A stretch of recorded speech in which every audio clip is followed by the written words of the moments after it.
Happy 420. I'm Kai. And I'm Queen Reefer. And you're watching Stone Cold Murder. Just a PSA, if you have any information to help solve a crime, you can go to crimestoppers.com to report any information anonymously. This podcast contains material that might not be suitable for all audiences. Viewer discretion is advised. Welcome back to Stone Cold Murder.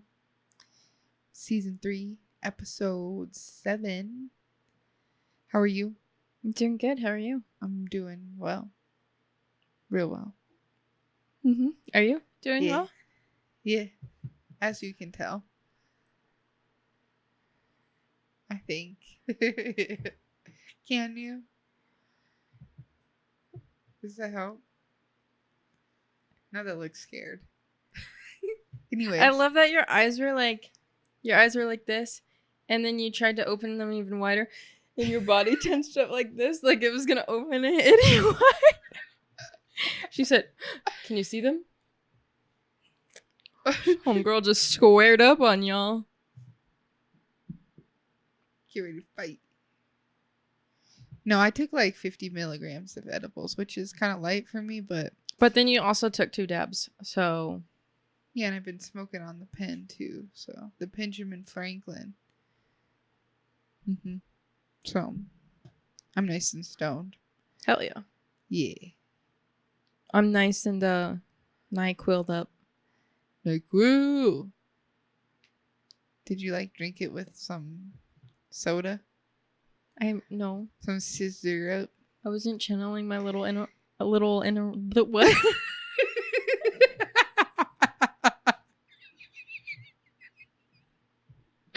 Me either. I didn't say it. I said it not once but twice, and it's still gonna get out. I'm channeling my little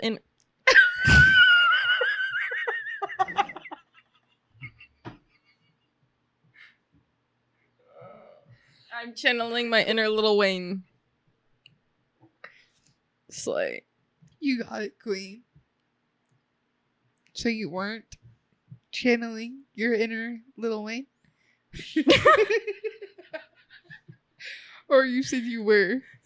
I got distracted. Was not. Dude, I thought I was gonna mess it up. She said, "Did you channel?" I hate it here.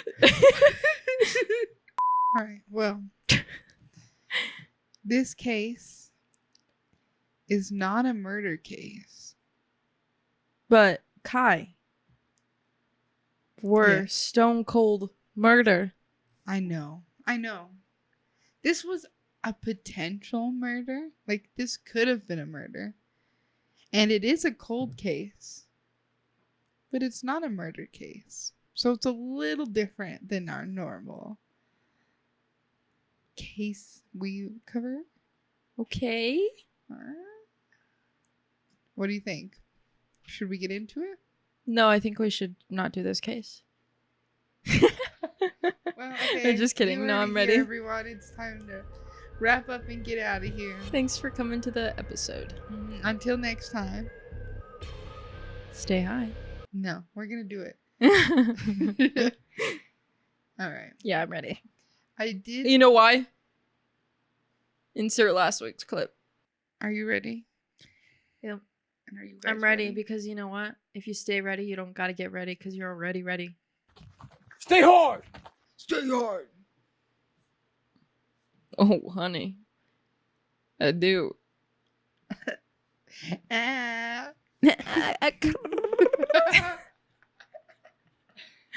Oh, God. You guys are in for a treat. Maybe. Speaking of treats, go grab one. Your favorite, maybe. Because it's time to dive in.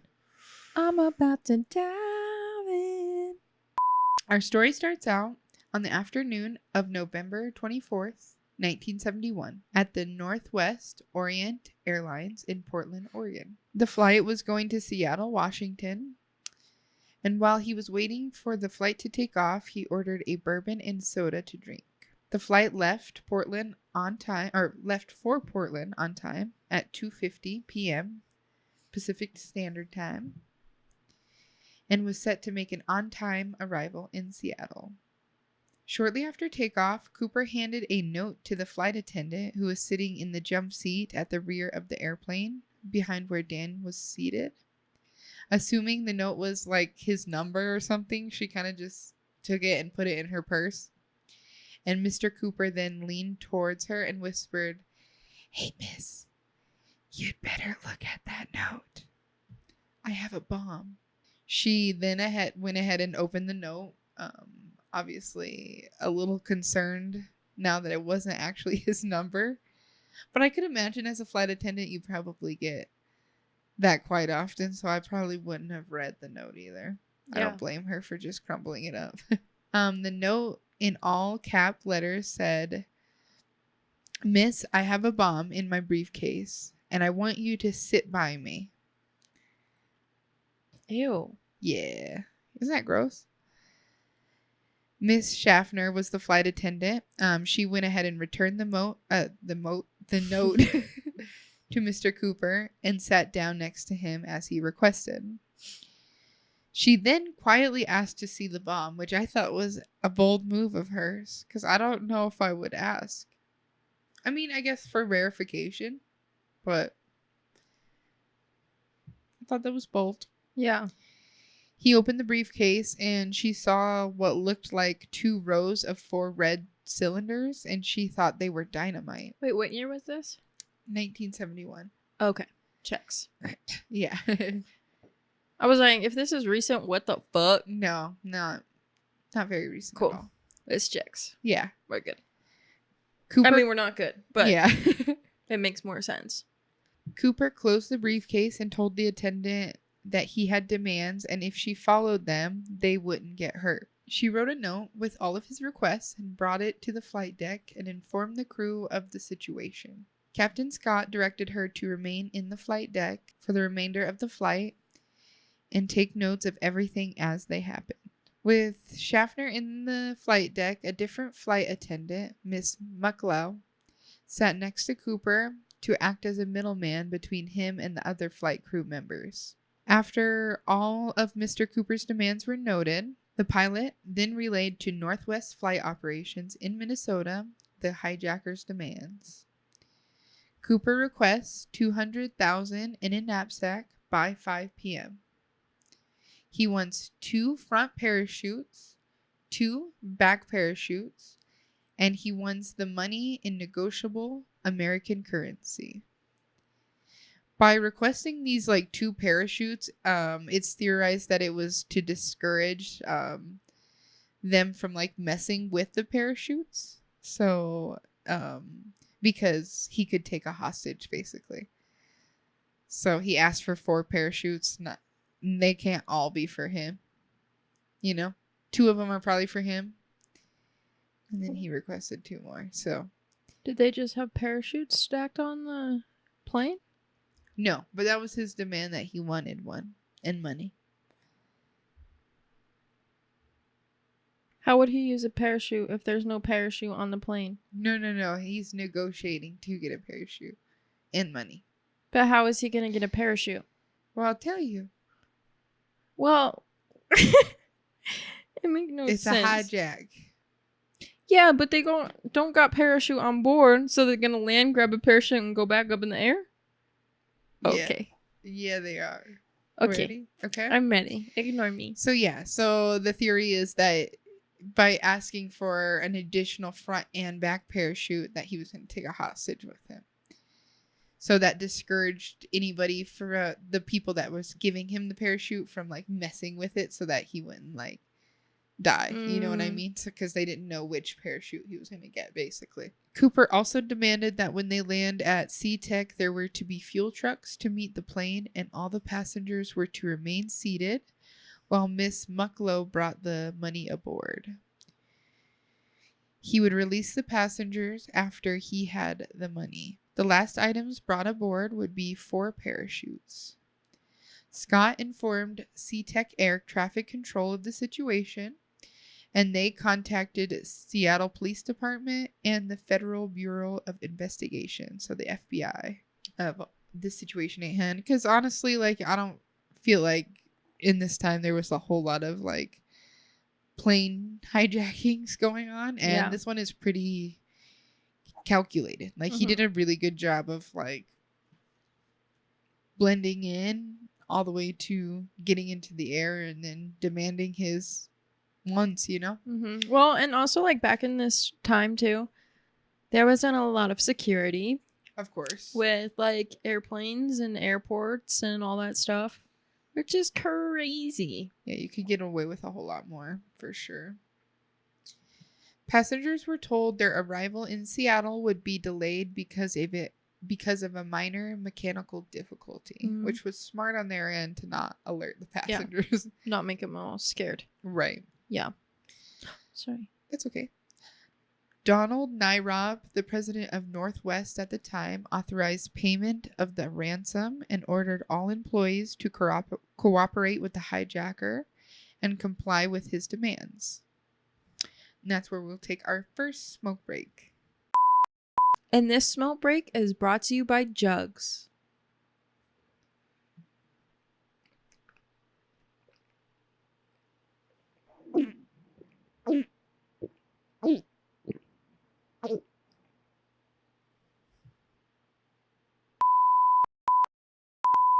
And we're back. For approximately 2 hours, Flight 305 circled the airport. So that's a long fucking time to... 2 hours? 2 hours they circled. So, did the passengers just think they were just still in air? Yeah, they just thought they couldn't land because of the mechanical difficulties or whatever. Crazy, right? So this gave the police department and the FBI enough time to get Cooper's ransom money and the parachutes and to gather the proper emergency personnel for the job. During the flight from Portland to Seattle, Cooper demanded that Miss Mucklow remain by his side at all times.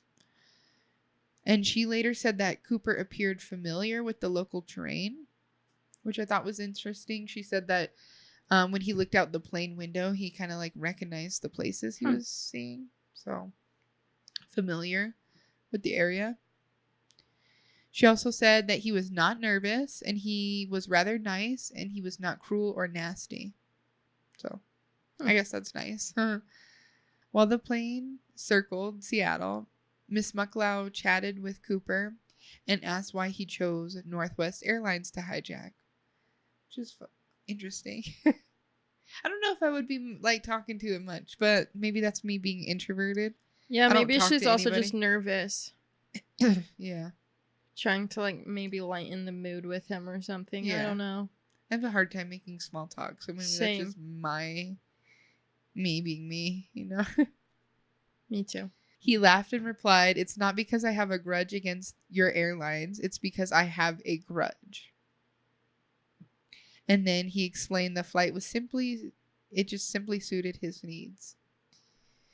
Meanwhile, the $200,000 ransom was received from Seattle's First National Bank, and the money was $100,000 or $10,000 unmarked $20 bills, most of which had the serial number beginning with L so that they could track it later on. Around 5:24 Pacific Standard Time, Scott was informed, which was the pilot, that the parachutes had been delivered to SeaTech and notified Cooper that they would be landing soon. At 5:46, the flight 305 landed at SeaTech.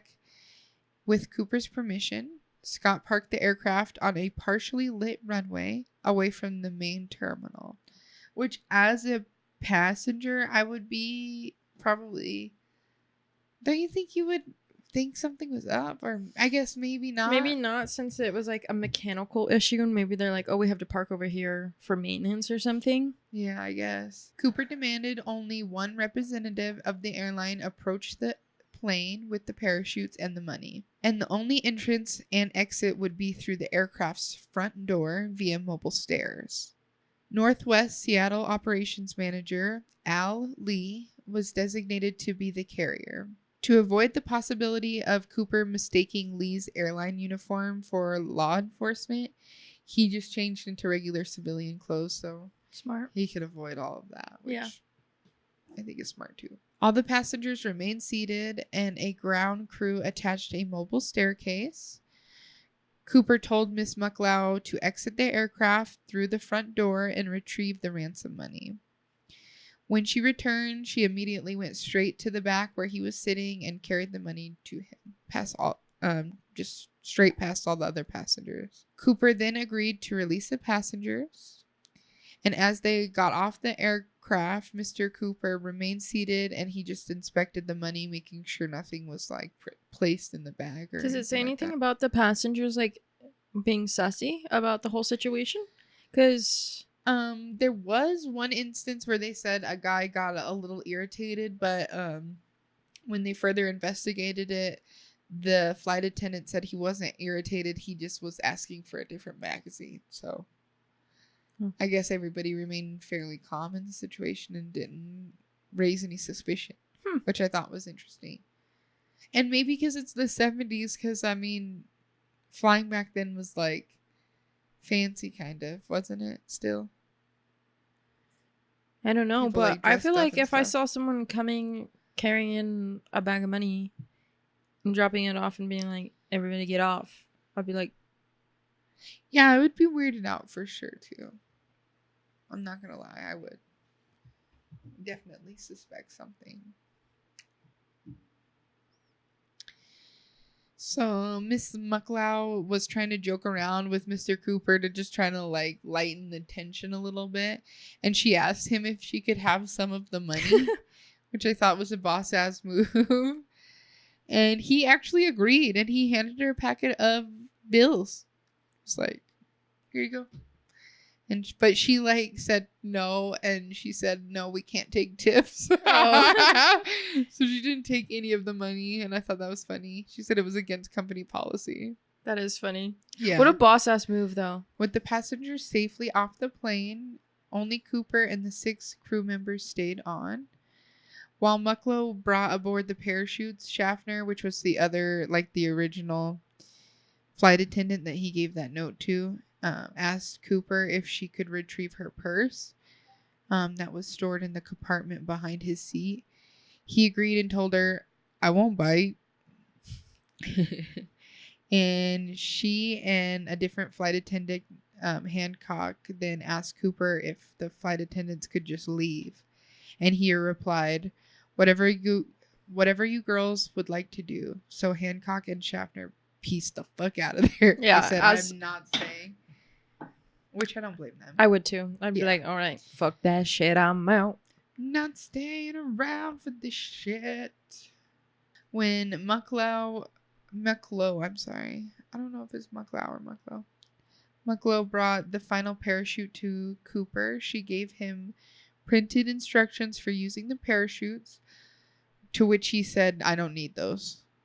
So it seemed like he kind of knew what he was doing with the parachutes, which we'll just note that. A problem with the refueling process caused a delay, so a second truck and then a third truck was brought in to actually refuel the airplane before they were able to take off. But during this delay, it was said that Cooper complained that the money was delivered in the wrong kind of bag, and he wanted it was delivered in a cloth bag instead of like a knapsack that he asked for. So he had to now improvise and transport the money in a different way. So he used his pocket knife to cut open like pieces of the canopy of one of the reserve parachutes and stuffed money into like the empty parachute bag instead. Which is an interesting move, but it seemed like he had a reason for it. He then gave the flight deck crew his flight plan and directives. They were to fly southeast course towards Mexico City at the minimum airspeed possible without stalling the aircraft, which was approximately 100 knots. That's slow for a plane. Yeah, and a maximum 10,000 foot altitude. For a commercial sized plane? Uh-huh. Yeah. Cooper also specified that the landing gear must remain deployed. You know why that probably is? Why? I mean, I don't know how it is back then, but I'm almost wondering if they're above a certain amount of feet and a certain amount of speed, then it's easier to like track. Like there's a tracking something. I think it's partly that, and also partly he wants to be able to jump out of the plane too. Yeah. Like I think it's both things. Mm-hmm. So Cooper specified that the landing gear must remain deployed. The wing flaps must be lowered at a 15-degree angle, and the cabin must remain unpressurized. So he can jump out. First Officer Ratazak informed Cooper that the configuration limited the aircraft's range to about 1,000 miles, so a second refueling would be necessary before they entered Mexico. Would be necessary? Yes. Cooper and the crew discussed options, and then they all agreed on refueling in Reno Tahoe International Airport. Cooper further directed the aircraft takeoff with the rear exit door open and the staircase extended, which interesting as fuck. Yeah. Northwest officials objected for reasons of safety, but Cooper countered it by saying it can be done, so do it. But then after that, he didn't really insist any further, and that he said that he would just go ahead and lower the staircase once they're airborne. He also demanded that Mucklow remain aboard to assist in the operation. So, unfortunately, she didn't get to peace out of there with the rest of them. Around 7:40 p.m., Flight 305 took off with Cooper, Mucklow, Scott, Ratazak, and flight engineer Anderson aboard. 2 F-06 fighters from McCord Air Force Base and a Lockheed T-33 trainer followed 727, which I guess was the flight. Or that's aircraft. The aircraft, yeah. So you know what you're talking about. That's kind of why I thought you would like this case too. Because I got wings. It's all the Red Bull you drink. Hell yeah. Hey, yeah. Red Bull sponsor us. Give us wings. I drink Red Bull twice a day. And I'm not lying about that. I really do. She's not lying. I really love Red Bull. All 3 jets maintain an S flight pattern to stay behind the slow-moving 727 and out of Cooper's view, which I thought had to be a crazy sight. Like, I know they couldn't see it, but I could imagine that was so weird. Interesting. Yeah. After takeoff, Cooper told Mucklow to lower the staircase. She told him and the flight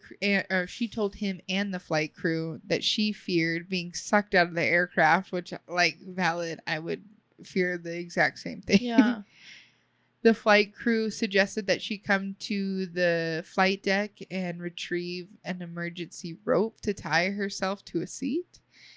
But Cooper actually rejected this suggestion, and he said that he did not want her going up front or the other crew members to come back to where they were. But she obviously continued to, like, express her fear, and she just kind of was like, well, can you cut some rope from the parachute to, like, help me? Because I'm scared that I'm going to fall out of this thing. And he eventually said that he was just going to go ahead and do it himself. So he instructed her to go back to the flight deck and... But he didn't want her there. Yeah, he was just like, fuck it, I'm going to just do it. And he's like, close the curtain partition between the coach and the first class and don't come back. Cooper, what? Yeah, he said, don't come back here. I don't want you back. So before she left, she begged Cooper, please, please, please, please, please, please, please take that bomb with you. To which he responded, yeah, I'll either disarm it or I'll take it with me. As she walked to the flight deck and returned to close the curtain partition, she saw Cooper standing in the aisle trying to what appeared to be like tying the money bag around his waist. I guess preparing to jump. From the time McLeod entered the flight deck and takeoff was only 5 minutes in between. So it wasn't much It wasn't a time. long time, yeah. That passed. For the rest of the flight to Reno, McLeod remained in the flight deck, and she was the last person to actually see Cooper. At around 8 p.m., a light started to flash in the flight deck, indicating that the staircase had been deployed. The pilot used the plane's intercom to ask Cooper if he needed assistance, but his last words were a simple no. And at 8:13 p.m., the aircraft's back section suddenly pulled upward, forcing the pilots to adjust and return to a normal flight level. The crew remained in the flight deck for the rest of the flight, so they weren't sure exactly when he jumped from the plane or if he even had when they landed. They used the intercom to inform Cooper that they were approaching the Reno airport and that he needed to raise the stairs so that the airplane could safely land. They tried this a few times as the pilots made a final approach to land, so they tried to contact him a few times and he never answered. And at 11:02 p.m., the staircase still deployed, Flight 305 landed at Reno Tahoe International Airport. A perimeter was set around the aircraft with FBI agents, state troopers, sheriff deputies, and Reno Police Department. And of course, no one was entirely sure if he had jumped off the plane or not, so they were being extra cautious. Yeah. And if he did he take the bomb with him, or were they still at risk of maybe a major explosion here? The aircraft was searched, and they confirmed Cooper was no longer aboard. And 30 minutes later, an FBI bomb squad declared that the aircraft was safe from explosion. As they searched the plane, they found Cooper's black clip-on tie, a tie clip, so not the same thing, but a tie and a tie clip, and 2 of the 4 parachutes, one of which was the one that had been cut open and that money stuffed into the bag. During the forensic search of the aircraft, FBI agents found 4 major pieces of evidence with direct physical link to Cooper. It was that black clip-on tie that had a mother-of-pearl tie clip on it, a hair from Cooper's headrest, and 8 filter-tip Raleigh cigarette butts from the armrest ashtray. Oh, I forgot that. Jesus fuck. I forgot that was a thing back then. You could smoke on the planes. That was huge too back then. That'd be wild, man. Ew. I love cigarettes, but I don't think I want to fly with a bunch of cigarettes. FBI agents found a black clip-on tie in seat 18E where Cooper had been seated. Attached to the tie was the gold tie clip with the circular mother of pearl in the center of the clip, which pop off. That's nice. Slay, Cooper. The FBI determined that the tie had been sold exclusively at JCPenney department stores and had been discontinued in 1968, so 4 years prior. 2 hair samples in Cooper's seat were found. A single strand of limb hair on the seat, which I assume is either arm hair or leg hair. And a single strand of brown Caucasian head hair on the headrest. The limb hair, unfortunately, was destroyed by the FBI crime laboratory because it was determined to be lacking enough unique microscopic characteristics to be useful. so they didn't need to keep it around. However, the FBI crime laboratory did determine that the head hair was suitable for future comparisons, and they preserved that on a microscope slide. In the armrest ashtray of seat 18E, FBI agents found 8 Raleigh filter-tipped cigarette butts. The butts were actually sent to the FBI crime laboratory, but investigators were unable to find fingerprints and returned the butts to Las Vegas field office. Butts. The butts. I touched the butt. But additionally, they were able to lift 66 fingerprints from the cabin area. At this time, it was assumed that the man that jumped out of the plane used a fake name, which I would assume too. You didn't really need that security. You didn't really need your ID back then, so you could use a fake name. You know what I mean? You didn't. And there's no like way of tracing people down. Like nowadays, like you're not getting away with that. No. Well, you may get lucky, but it's not happening like this. So they did assume that he was using a fake name.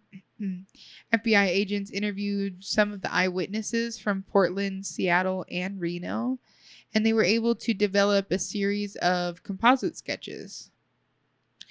The first sketch, Composite A, was released on November 28th, 1971. And according to the witnesses, the Composite A sketch was jokingly known as Bing Crosby because it looked kind of like Bill Crosby. Crosby, not Cosby.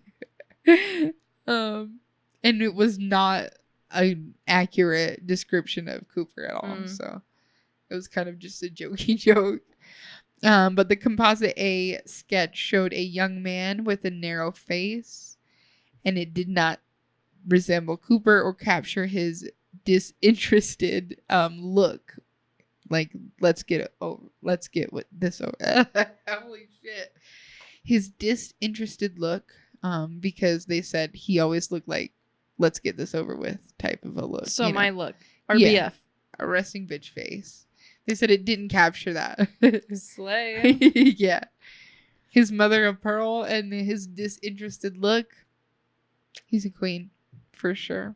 Flight attendants Florence Schaffner repeatedly told the FBI agents that the Composite A sketch was a very poor likeness of Cooper. So, after multiple eyewitnesses said that sketch was not an accurate rendering of him, they decided that they were going to go ahead and develop a second sketch. Yeah, as they should. Smart. Yeah.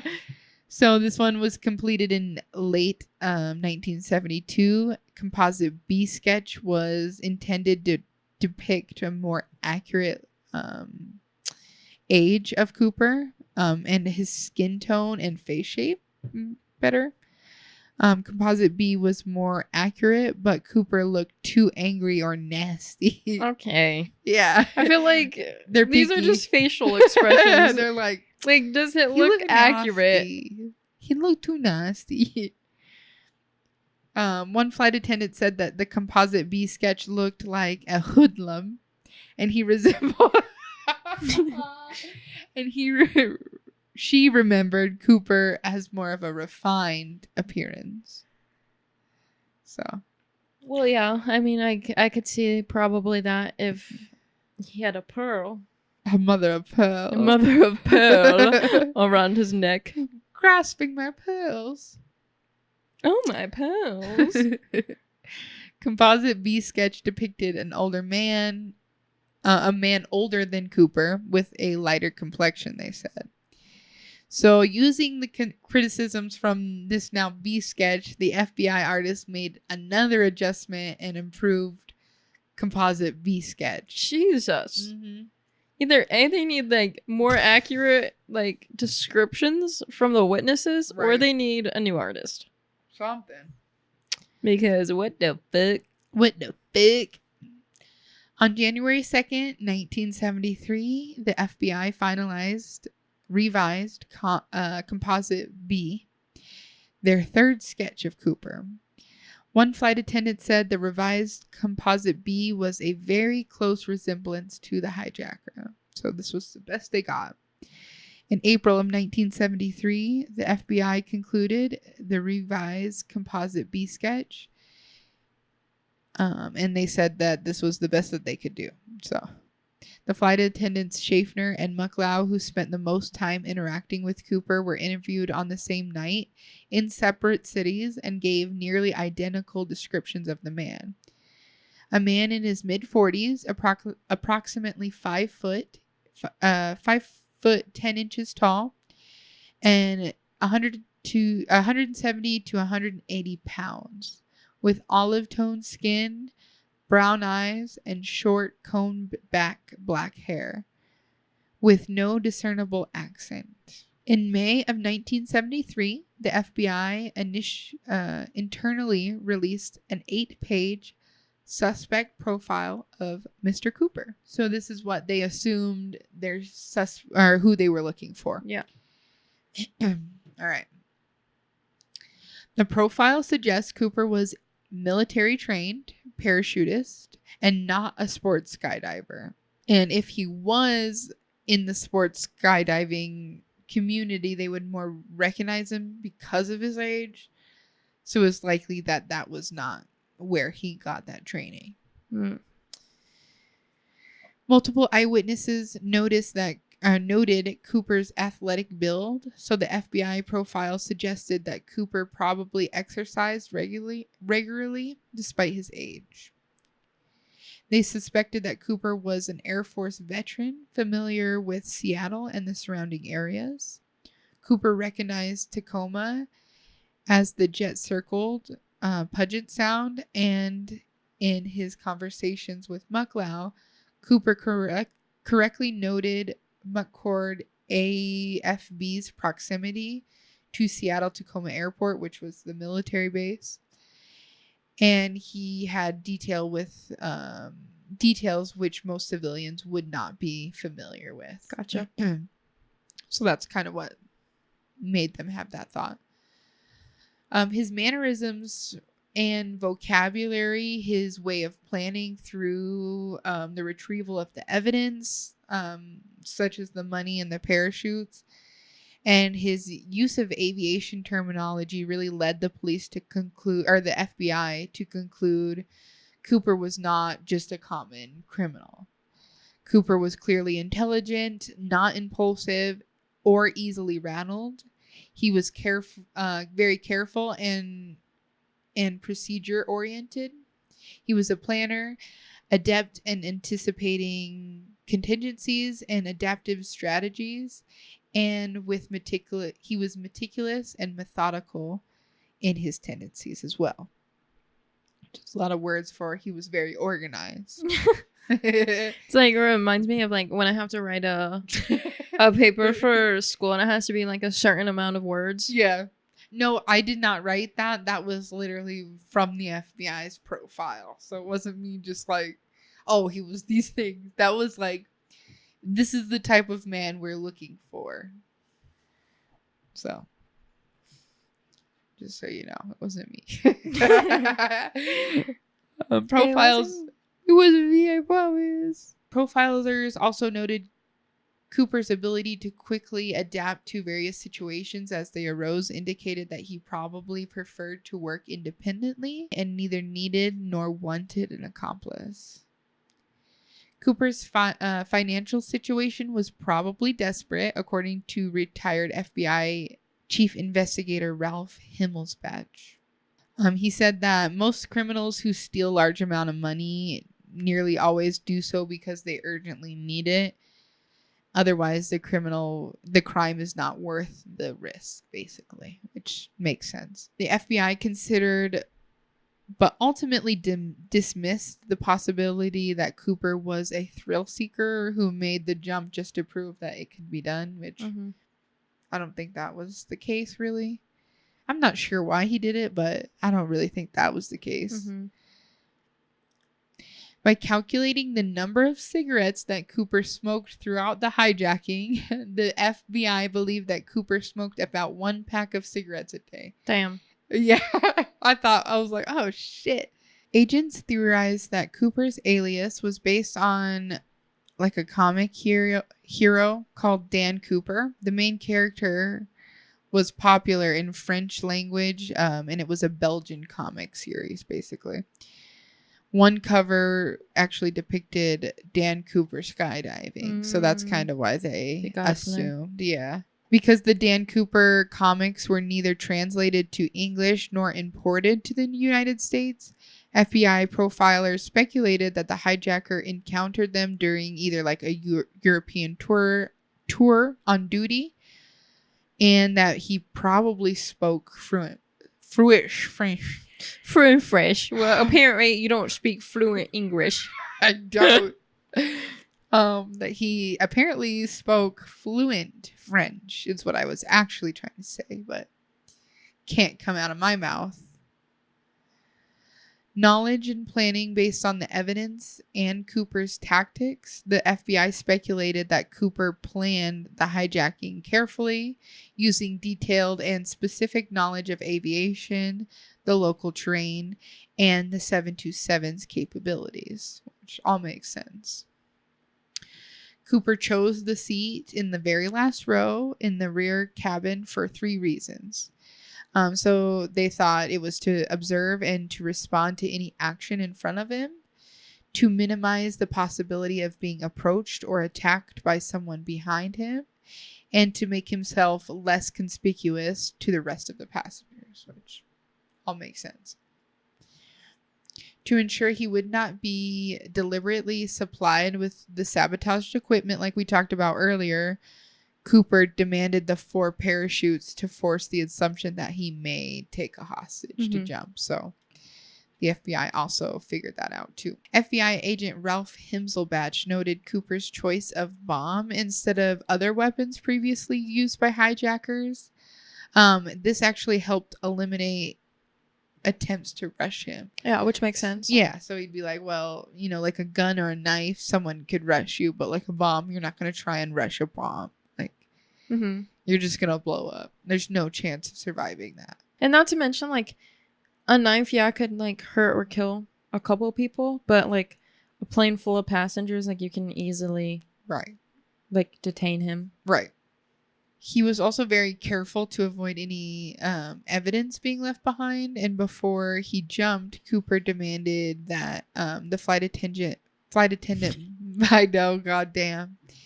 Cooper demanded that the flight attendant, Miss Mucklow, return to him all of the notes that either were written by him or about what was going down. They were all to be returned to him, and that he said, Mucklow said that she used the last match in his paper matchbook to light one of his cigarettes, and that when she attempted to throw away the packet, he wanted that trash. So he didn't let her throw that away either. He thought this all out. He had it all thought out. I know, which is crazy. Like, this is crazy. Although Cooper meticulously attempted to retrieve all of his evidence, he did leave behind that the tie clip, and all those cigarettes. So he was clearly familiar with the 727's capability and the confidential features.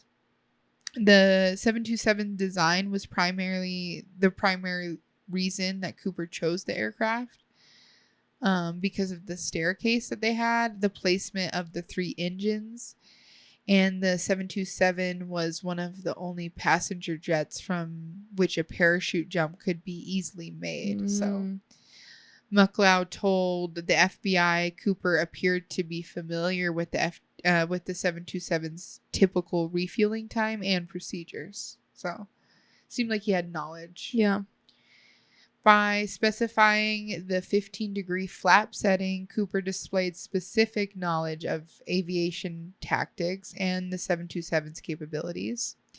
And unlike most commercial jet airliners, the 727 could remain in a slow, low altitude flight without stalling. So it seemed like he knew that also. Did they ever look into like pilots as well? They did. Okay. Because I was going to say, that could also make sense. Maybe he didn't have the military background, but if he Yeah. was like a previous pilot, that would make sense of why he would be also familiar with like his surroundings in the sky. Yeah. And I'll be honest, they looked into a lot of fucking people. I did not put a lick of any of them in here because there was so many people and none of them have been convicted of it. So I just kind of left that out. Yeah. But they interviewed from 1971 all the way to 2016. Jesus. Tons of people. Okay. Just every year. So the flap setting Cooper specifically requested allowed him to control the 727's airspeed and altitude without entering the flight deck where he could have been easily overpowered by the people inside. First Officer Bill Radizak, who spoke with Cooper on the intercom during the hijacking, told the FBI that Cooper displayed a specific knowledge of flying and aircrafts in general. The most significant knowledge Cooper displayed was a feature both secret and unique to the 727. The aft staircase could be operated during the flight and the single activation switch in the rear of the cabin could not be overridden from the flight deck. So he knew that. That's weird. Isn't that crazy? Why would that even be a feature? I don't know. But it was unique to that model of the plane only. That doesn't even make sense. You would think any like control would be from the flight deck. So he knew how to operate that aft staircase and had clearly planned to use it for his escape. The FBI speculated that Cooper knew the Central Intelligence Agency was using the 727s to drop agents and supplies into the enemy territory during the Vietnam War. So that's how he knew that all of this could be done. Since no situation on most civilian flights would like cause a need for this, civilian crews were neither informed of the air stair situation that it could be lowered from the back mid-flight, nor were they aware that the operation could not be overridden from the flight deck. Yeah. Which, yeah, I feel like you don't want that in the public. No, you really don't. It's smart that they didn't know that. Cooper appeared to be familiar with parachutes, although his experience level was completely unknown because we don't know who he was. McLeod said that Cooper appeared to be completely familiar with the parachutes that had been given to him, and told a journalist Cooper put on his parachute as if he knew he put it on every day, like he knew what he was doing. He had no trouble doing it. Cooper's familiarity with the military style parachute he was given has resulted in the speculation that Cooper was a military parachutist and not a civilian skydiver. So all that just to say that we still think he's in the military. Basically just a long-winded explanation as to why. Which I like that.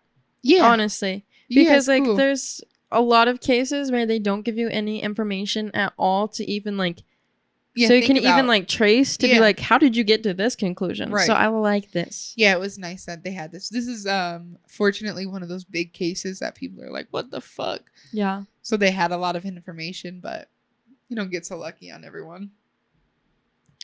Local police and FBI agents immediately began questioning possible suspects, looking for men that fit the suspect description and looking into the possibility that he may have actually used his real name.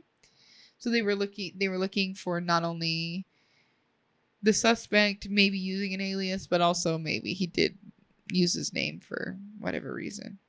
I don't think so, but might as well check. Doesn't hurt. Yeah. Another area of trouble that they ran into with investigating this case was that they couldn't really find the area in which he dropped specifically because they didn't know where he jumped out. Wasn't there planes following them though? Yes. So the planes didn't know when he jumped? Right. That's crazy, right? That's weird. It was night, so perhaps, but yeah. I thought that was weird too.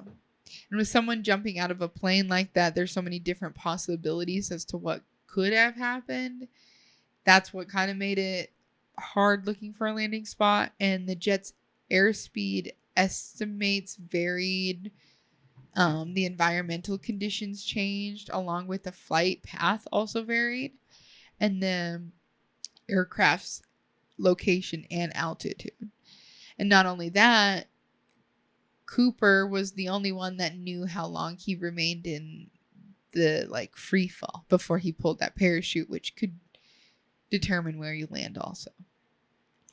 And the F-06 pilots that we were talking about that were following them neither saw anyone jumping from the airliner, nor did their radar detect a deployed parachute. Which is crazy. Yeah. But like I said, it was at nights when all this happened, so a man in all black jumping into the night would be fairly difficult to see. Also, I feel like the radar wouldn't detect that because if he's down. free falling for a little bit, right? Right. Before pulling the parachute, then it's like... I would think so too. That's not going to really show up. On December 6th, 1971, FBI Director J. Edgar Hoover approved the use of Air Force SR-71 Blackbird to retrace and photograph Flight 305's flight path and attempt to locate the items Cooper carried during his jump. The SR-71 made 5 flights to retrace Flight 305's route, but due to poor visibility, the photography attempts were unsuccessful.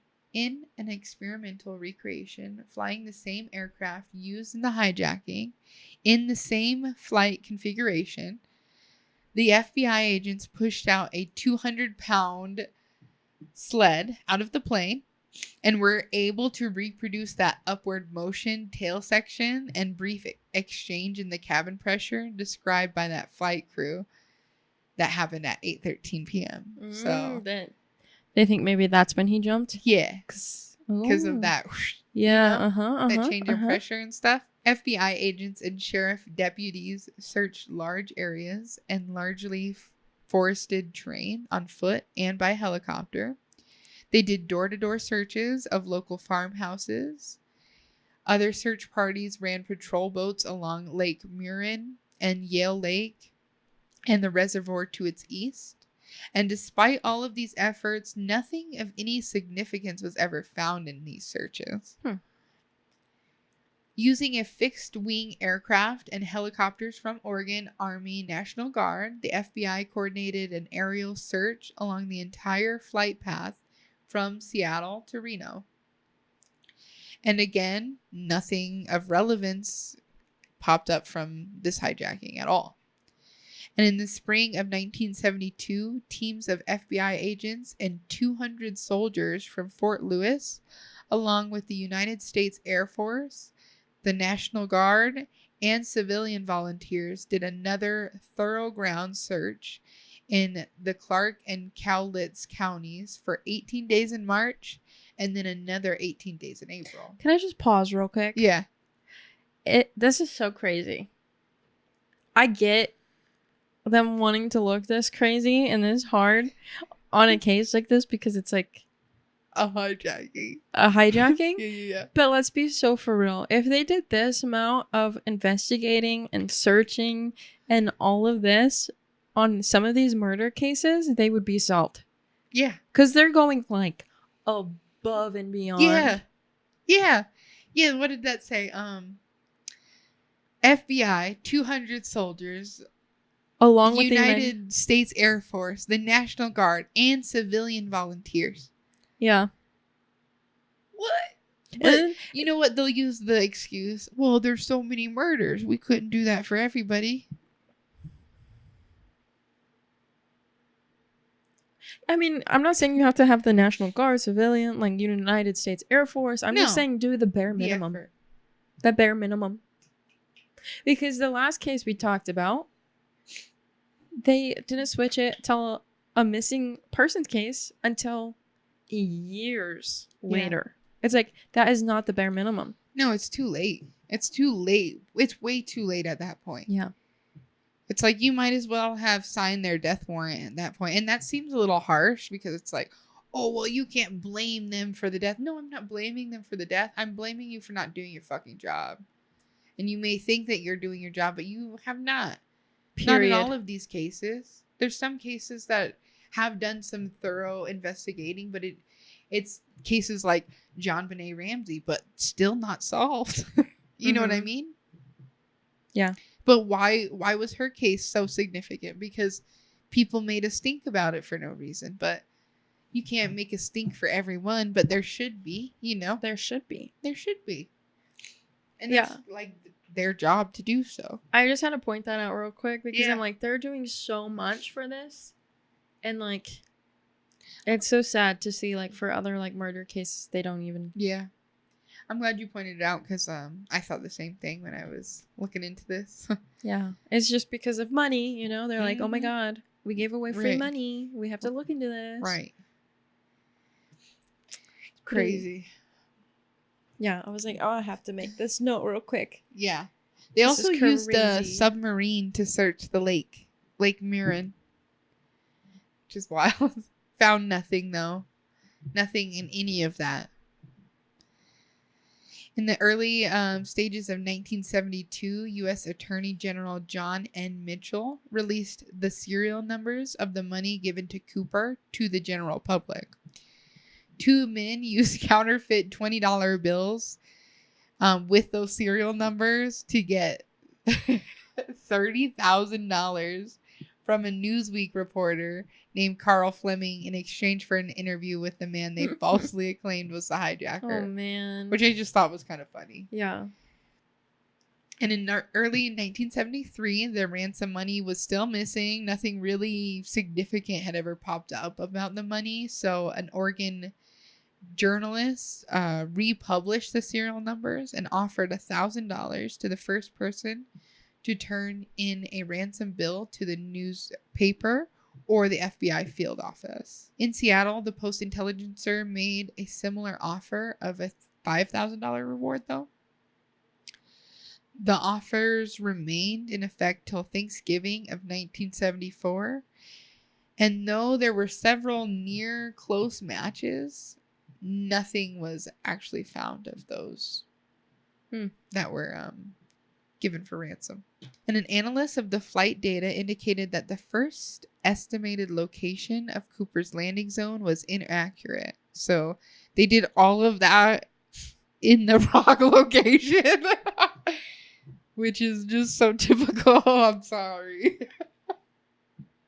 All of that. So let me guess, they redid it in a new area. Perhaps. Oh. Not as much. I mean, they've been looking, but it wasn't like the last search.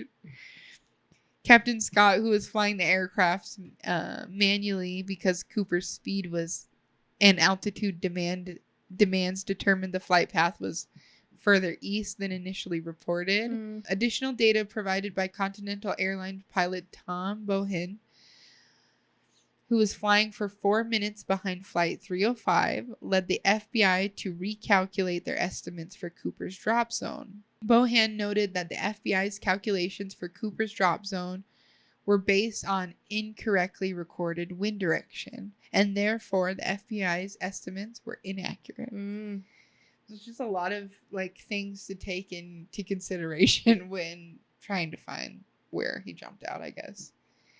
Based on Bohin's data and recalculations of the flight path, the FBI determined Cooper's drop zone was probably over Washogal River watershed. The Washogal Valley and the surrounding areas have been reportedly searched, but no discoveries traceable to the hijacking have ever been reported.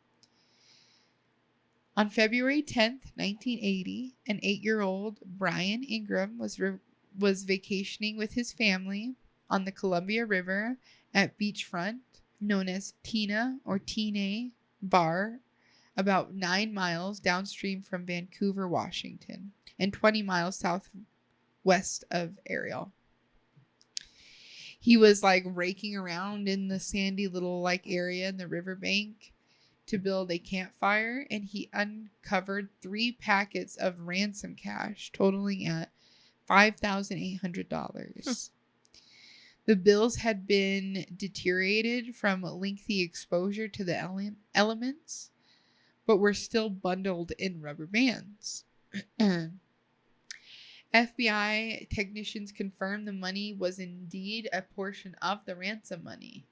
2 packets of $120 bills each and a third packet of 90, all arranged in the same order, was given to Cooper. So they confirmed it was that money. The discovery caused a new conjecture and ultimately raised more questions than it really answered, because they're like, well, did he get away or not? Did he bury this? Has it been in the river? Did it flow downstream? Like, Yeah. a lot of people theorize that he buried it. Initial statements by investigators and scientific consultants were founded on the assumption that the bundled bills washed freely into the Columbia River from one of its main connecting contributors. An Army Corps engineer hydraulist noticed that the bills had deteriorated in a rounded fashion.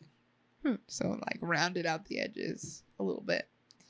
And they were all matted together, indicating that they had been deposited by river action, opposed to being buried deliberately. So they assumed that instead of being buried, it washed down river and then eventually over time got buried by the sand.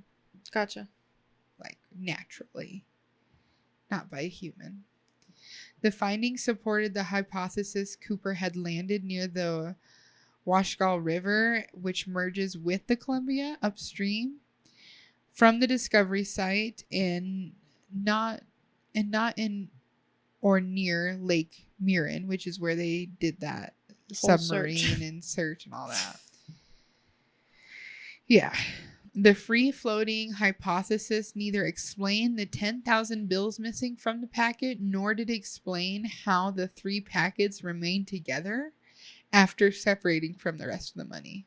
So they were like, yeah, this could happen, but like, it doesn't explain where's the rest of the money or why did it stay together, basically. Physical evidence was what? Didn't he like stuff some money into a parachute though? He did. So I wonder if it fell out of that. Yeah, and it could have just like stayed in the parachute for a while, and then that's a good thought. Didn't see that one anywhere, so physical, yeah, slay.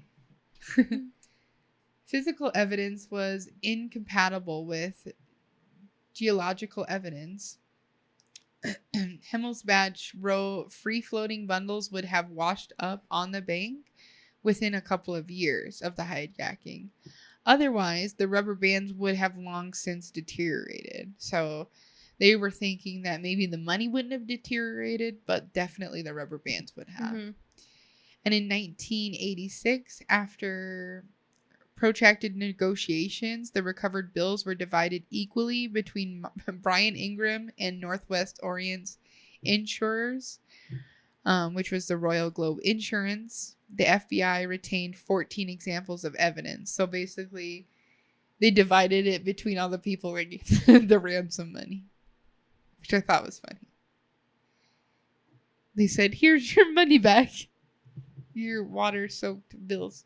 Oh, they gave it back to the people that originally paid it. Okay, yeah. I see. Ingram ended up selling 15 of his bills at an auction in 2008 for $37,000, which was equivalent to $52,000 in 2023. Like, what? It's because of the case. But it's also crazy that they're giving this money to like do what you will, because the serial numbers, and if they're like looking for specific serial numbers out in the public, well, I'm sure they just took those ones out of rotation or whatever. They're like, we found these ones, they're fine now. It's just crazy. Here's your money back. Sell them. They sold them for a pretty penny. Yeah, I mean, slay. Get your bag. The Columbia River ransom money remains the only confirmed physical evidence from the hijacking found outside of the aircraft. In 2002, the FBI discovered that the hair sample that they had been lost.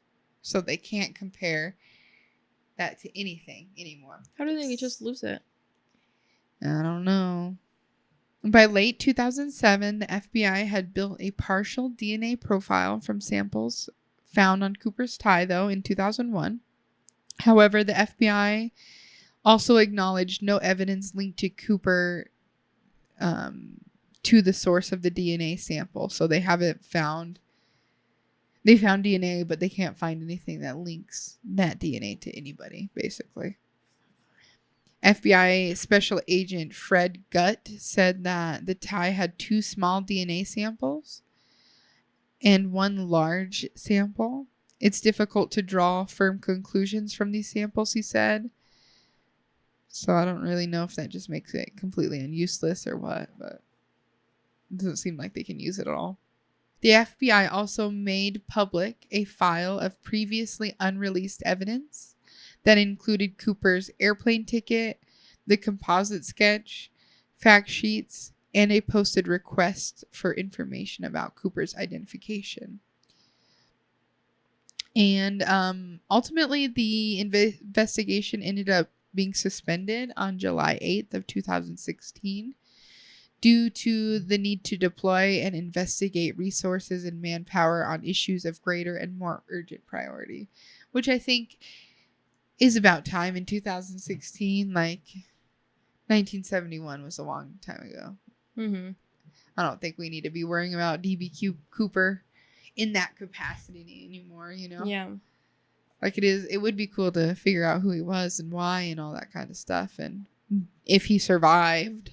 During the 45-year span of its active investigation, the FBI periodically made public some of its working hypotheses and tentative conclusions drawn from witness testimonies and some of the physical evidence found. Conclusive evidence of Cooper's death has not been found, and it's highly debated between investigators if Cooper survived the jump or not. Mm-hmm.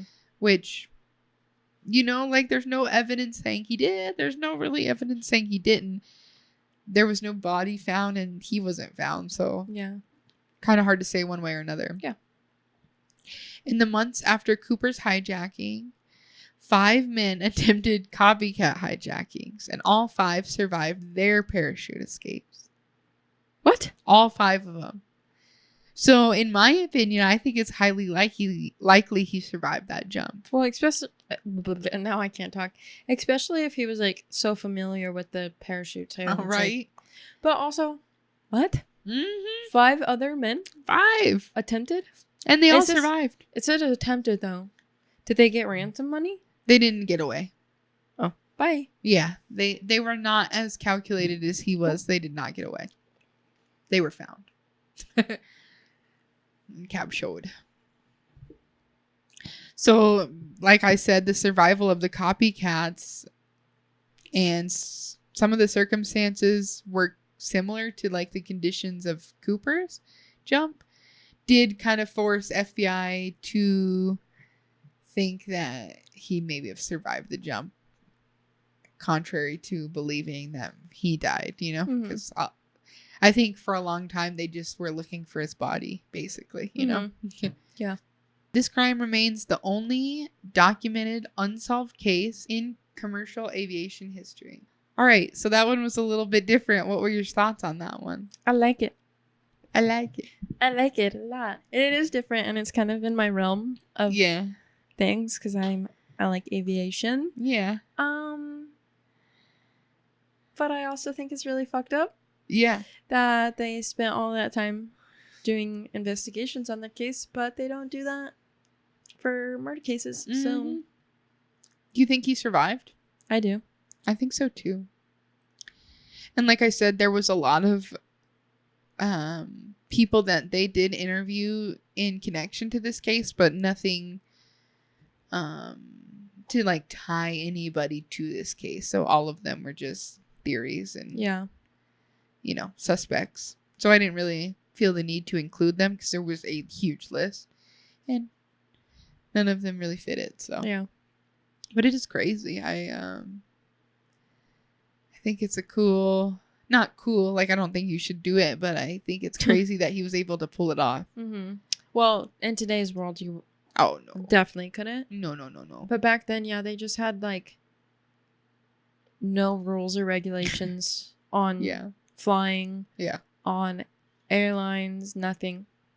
Crazy. I mean, you look from what happened with 9/11, everything that we have now, TSA, security, like all the identification stems from then. Right.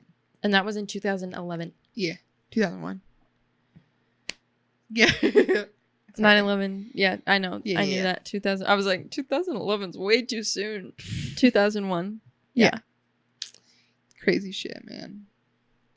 Well, we'd love to hear you guys' theory on the case of DB Cooper. If you have any thoughts or theories, put them in the comment section below. We'd love to hear and discuss them with you. Other than that, I'm going to take my happy little ass to bed because I'm stoned to the bone. And I hope you guys are too. I hope you enjoyed the episode. Thank you, Queen. Thank you. Until next time, stay high. Stay safe. And thank you for listening. Watching and listening. Yeah, both. Deuces. Hey guys, thanks for watching. If you enjoyed the show, please like, subscribe, and hit the notification bell so you know when we drop our next episode. If you want to see more of the host Kai, follow her at Chronic Chaos on all socials. Also, follow Queen Reefer at Queen Reefer on all socials. And if you'd like, catch her on Twitch where she streams Monday and Friday.